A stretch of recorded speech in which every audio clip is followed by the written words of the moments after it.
The topic that we'll be discussing today is Show Me the Money, best practices to collect more revenue faster. And when it comes to digital payment technology, there are quite a few ways that you can approach this topic, both in learning about it as well as implementing solutions to improve your revenue collection process. And a lot of the approach will depend on you and your agency's situation, especially as it comes to resource availability and time that you can invest in rolling out new tools and digital capabilities. As you continue to move from a state level organization all the way down to a county or local government level, you always must find ways to do more with less.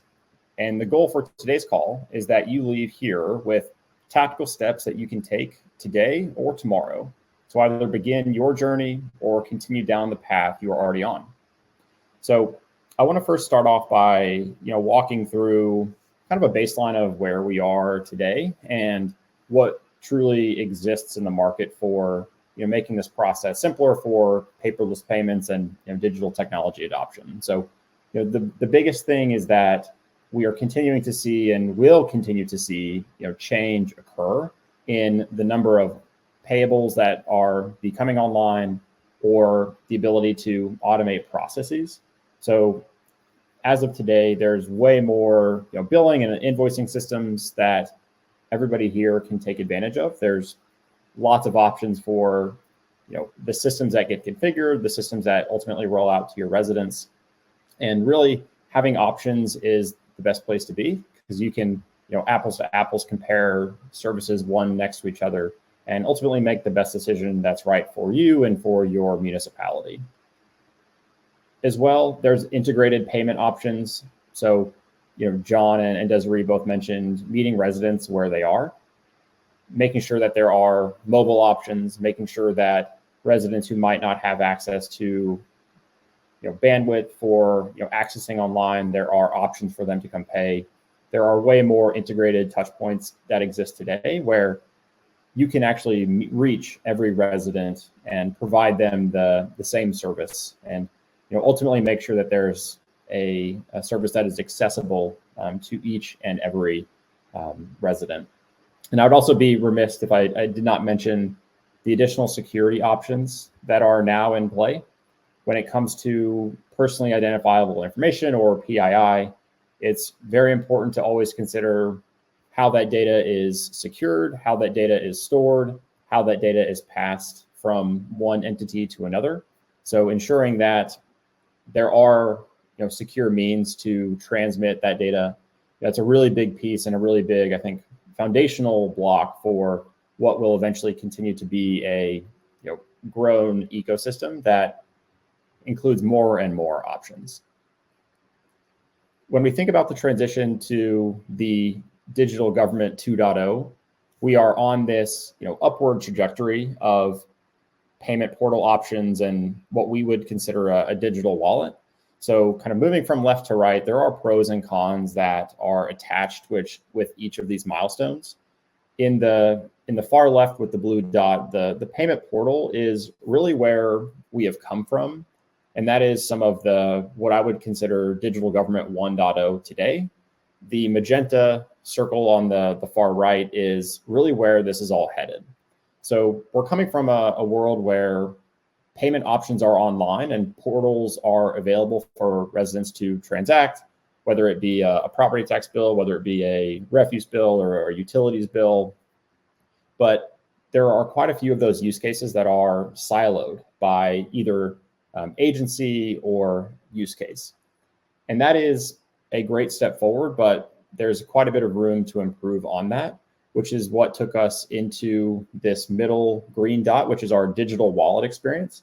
So there's a little bit of what I would consider intelligence built into this, where a resident can come in, they can sign up for a profile, they can continue to see receipts for transactions they may have had, and they may have the ability to link properties, link vehicles, link parcels, or whatever data element is relevant to that specific use case.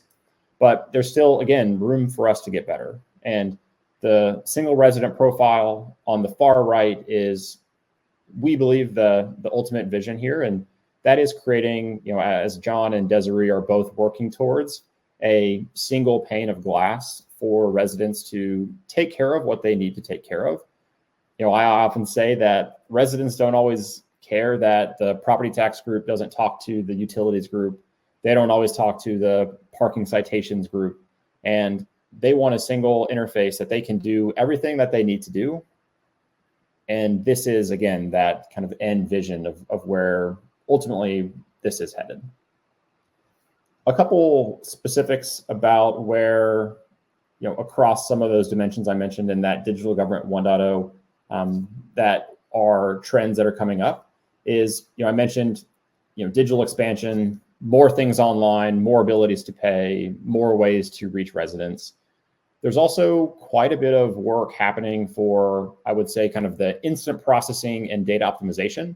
I think those both come together as just relevant data items, and the ability to have a system of record updated automatically without having to have a batch job or a process that doesn't run right away. One of the most important things that residents ask for is, hey, did my payment go through? And the ability to see that reflected right away is going to be a really key piece for making sure that there's not additional support volume or support emails that come in. And again, just giving a world-class resident experience. We could also sit here and probably talk for hours about the additional security enhancements. There are, every day it feels like, data breaches or class action lawsuits against entities for not properly managing the data. And that will continue to be a trend that we all are watching together. The last one I'll maybe spend a bit of time on is the strategic collaboration.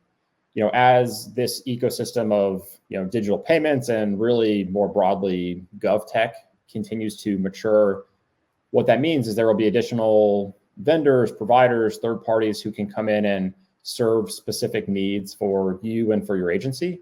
And there's going to be plenty of opportunity to, again, apples to apples, compare one group to another for challenges and problems that you have within your agency and with your municipality.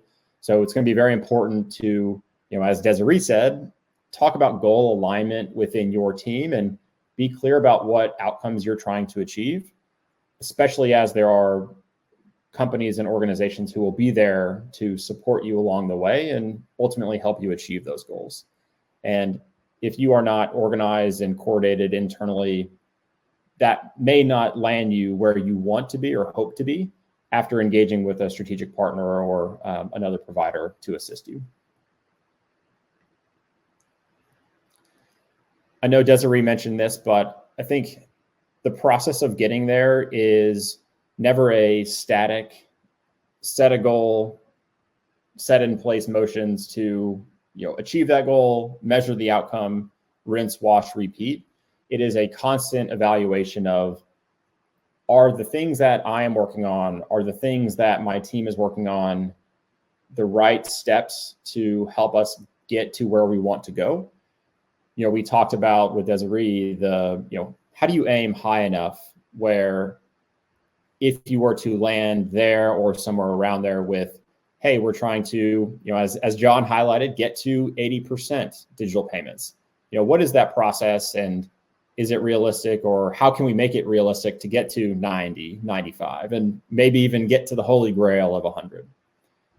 Goal setting is something that can be glossed over, but it's important to make sure that as you, as leaders in these functions, set up your organizations and set up your kind of agencies for eventual growth, that there's alignment across your own teams that are 1 or 2 degrees removed from you, so that everybody is marching in the same direction towards some of those larger same goals.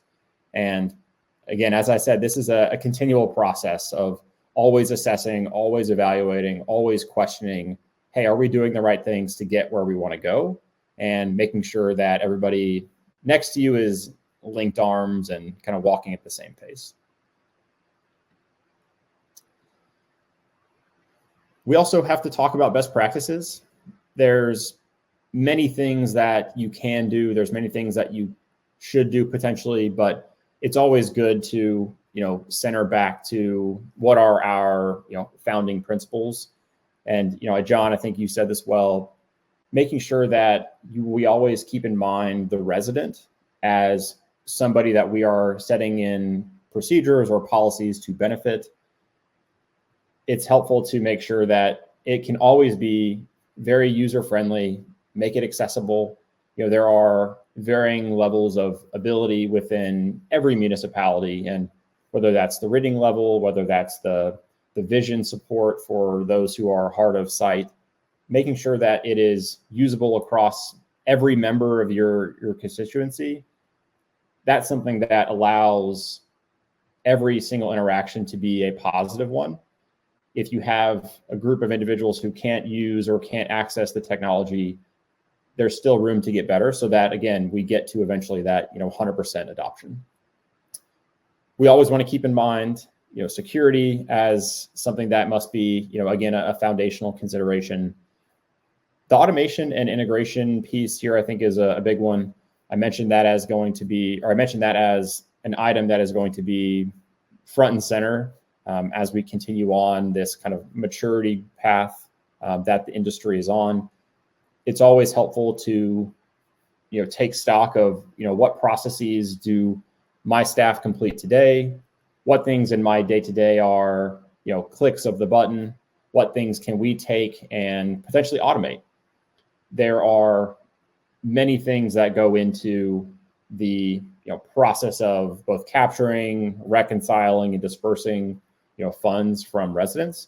And the more that you can look at that entire process end to end and carve off pieces to either happen automatically, whether it's the file transfer process or the settlement process or the disbursement process or communications going out to the residents, that ultimately allows you and your staff to focus on other items, to allow you to focus on helping residents who have a true problem and not just, hey, I need to verify a thing, or, hey, can you tell me what my bill amount is? So really the goal is, pointing your agency and your department at true problems and things that are real pain points for the residents, and not just kind of one or two questions here and there.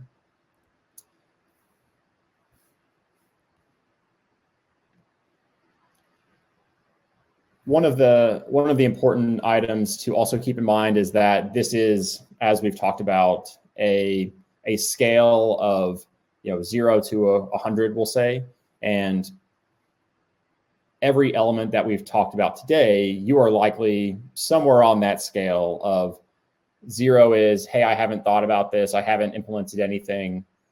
100 being, we are doing this perfectly, we are automated, we are automatic, we are doing best in class across the board on all dimensions. So I think it's important to understand that you have to look at these across each dimension and understand that you're starting from where you are. And as Desiree said, it's a journey that starts with one step. So I wanted to talk through here just a bit of a self-assessment of 3 personas that we see from our perspective, and how you can think about starting where you are today and taking that first step, coming out of today's session.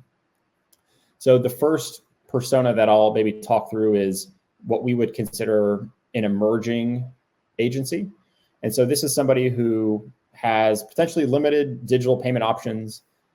Thinking back to the slide with the ramp up with the Digital Government 2.0, you might be closer to the left-hand side of that scale, where you've got potentially a few payment portals in place. They might be siloed by use case. You might have a few agencies who are taking online payments. You might have a few agents or a few payables that are online versus not. You likely don't have a robust use of data analytics. You've got some security measures in place. So again, managing the PII that you and your agency process today. And you likely have some customer support, but there's not as much maybe intelligence built into that. So how are we thinking about reducing the overall number of calls, emails, messages, in-person visits that we get? some things that you can take out of today's session and go work on tomorrow or even later today. Assess the rest of the payable ecosystem within your office and say, hey, are there other things that we could or should be taking online?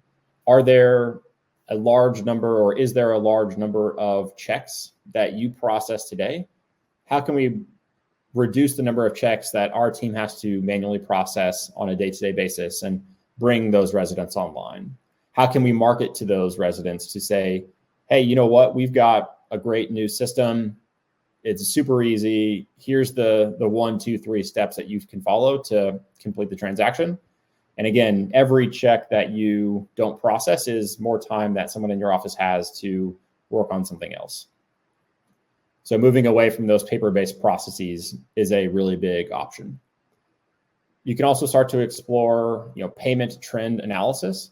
So how many credit cards are you processing today? How many ACH bank transfers are you processing today? And comparing that to the specific cash or hand-to-hand transactions of checks or somebody bringing cash into the office potentially.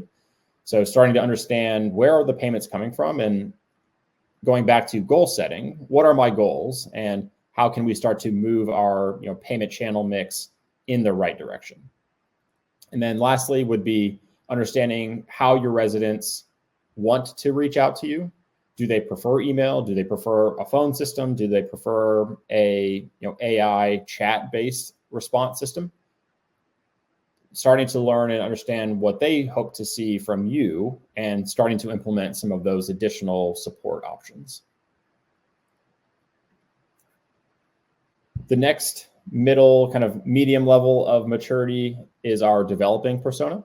So this agency likely has a more diverse set of digital payment options, partially automated or potentially fully automated processes. There are some analytics tools built in where you are, as John referenced earlier, looking at the scoreboard and saying, okay, hey, how was my collection rate? How fast did I get that? How can I potentially go improve that? And again, starting to break out that big goal into smaller bite-size, mini tracks that can be followed for, okay, how do we need to update marketing? How do we need to update the website to make it easier? How do we want to continue aligning internal processes in our agency? So the analytics, is a key piece, and the numbers don't lie, as a cliche has kind of been said. And lastly, for the developing persona, you likely have more enhanced customer support channels. So you have multiple options for residents to get in touch with you. You have considered and thought about the demographics in your municipality and understood through, each generation likely wants to interact with, maybe it's a text message, or maybe it's, some easier option. And, in person or on the phone is, potentially a big piece of your, customer support mix today, but maybe text messages a small but growing portion of that. Things that you can do coming out of the session today: continue to expand. That's the kind of the theme here, continue to expand your payment options, making sure that you've got mobile payments, making sure that the residents have that digital wallet experience, and utilizing new technology such as the QR codes, as John was saying earlier. You can also look at and assess your automation. So the process of data flowing from system of record to the payment portal back to the system of record. Along that journey, there are multiple stops that the data potentially has to take. Can we maybe remove one of those steps or create a job that runs every day at 6 a.m. to either pull or push that file, or pull or push data from one system to another? Again, ultimately reducing the amount of hands-on time that your staff has to take to process what happens during a tax season. You can also continue to get more in depth on the data analysis for payment trends, and then enhance customer support with chatbots or virtual assistants, or again, a number of different support options. And the last persona here is our advanced our advanced government agency. So somebody who is comprehensive in terms of their digital payment, the concept of that single pane of glass. This is something that this agency is living and breathing today. They've got automated processes in place, advanced use of analytics and payment optimization that is going on every tax season, every quarter between tax seasons. And there is a high bar of excellence in terms of managing and responding to constituents who need help. So having a good SLA of response time, having a potentially good, strong NPS, so a net promoter score, making sure that there are measures in place to understand how the support team and how the individuals who are on the front line interacting with the agency, making sure they get what they need. And things that this persona can do leaving today is continue to stay on the forefront of what is coming. There are quite a few emerging technologies that will, as I said when I talked about the partnership, that new agencies will continue to come into this market, making sure that you're evaluating what their technology can do, how it can help you assess, again, your own internal benchmarks, metrics, to make sure that you're continuing to solve the right problems. And there are always new entrants into this shortage of people who are here to help, who are interested in helping. Continue to, again, automate. How can we remove clicks from the process, remove hands from the process? That is a constant battle that I know everyone on this call fights. Continuing to also worry about and consider state-of-the-art security measures. So do you have a two-factor auth for your payment portal? Do you have controls in place for data handling on your own internal systems? There's always more room to move forward in that space. And then the last thing here is personalized service, how to make sure that every single person gets what they need within a really fast response time. And that is what I would maybe call like a one-call close, where they reach out, they've got a question, you answer it, it's done, instead of answering the phone to say, hey, I don't know exactly, let me get back to you. Like, that's another touch point that gets created. So making sure that everything is as efficient as it can be from a support perspective. And I would say the most important thing to keep in mind, beyond that this is a spectrum and a journey that, again, begins with one step, is that there is plenty of room and plenty of positive data around the impact that this can have for your residents. So a Edelman Trust Barometer survey said previously that only 39% of Americans trusted government institutions, and that was across city, county, state, local government, not just federal, and that only 1 in 3 Americans reported having a positive experience with those government institutions. When people look at the ecosystem, we don't often interact with, very often, the federal government. So all of the interactions, whether it's a DMV office, whether it's coming in to answer a question about a property tax bill, whether it's coming in and protesting a utilities bill, all of those interactions happen at the city, the county level. So it's important to consider how much space there is for improvement in terms of the experience that residents have. The good news is once there is a positive interaction, whether via phone, whether in person, the trust, according to Deloitte Insights, goes up at least 4 times. So investing in the experience of the resident, investing in your team, your people, to have the training, to have the knowledge, to understand where you're going as an agency, all of that ultimately results in the experience getting better for residents. And I think that is why we are all here on this call today, is we want to make that experience of working with government simpler and really make that easier for everybody. And as well, the last data point here is residents are 9 times more likely to agree that an agency is achieving its mission after a positive digital experience. And I think the important thing that I would call it here is that is even without knowing what your goals are and what your mission is.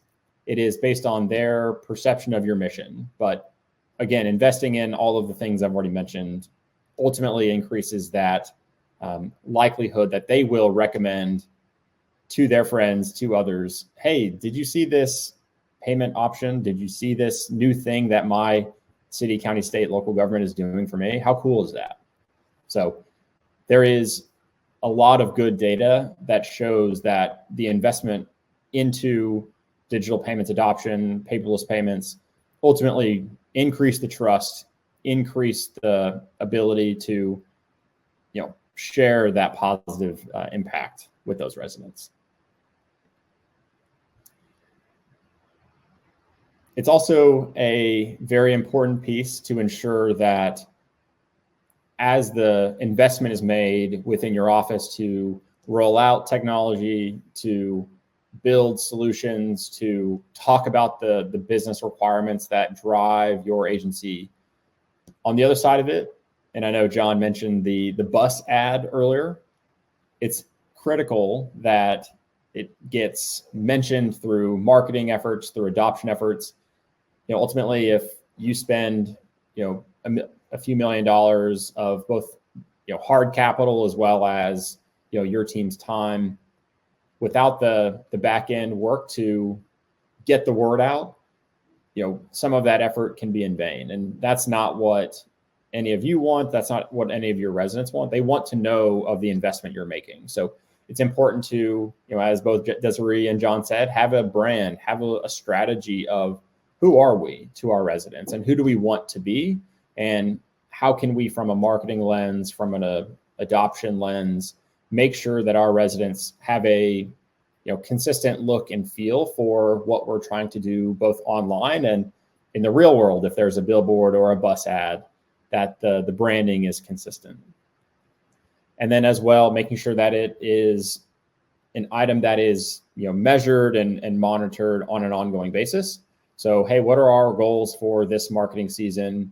If we are 2 months out from property tax season starting, what are we doing now to get our number of users up from 100,000 to 200,000? Are we looking at the channel strategy to say, hey, we can reach another 50,000 on Facebook. We can do a radio ad where we are, plugging the new software and giving them a really short URL to go to. So make sure that it's an ongoing topic within your agency. And then, as well, as we've kind of said a number of times, monitoring and optimizing to ensure that what you're doing is working and that it is seeing the positive effect of the investment dollars that you're putting into it.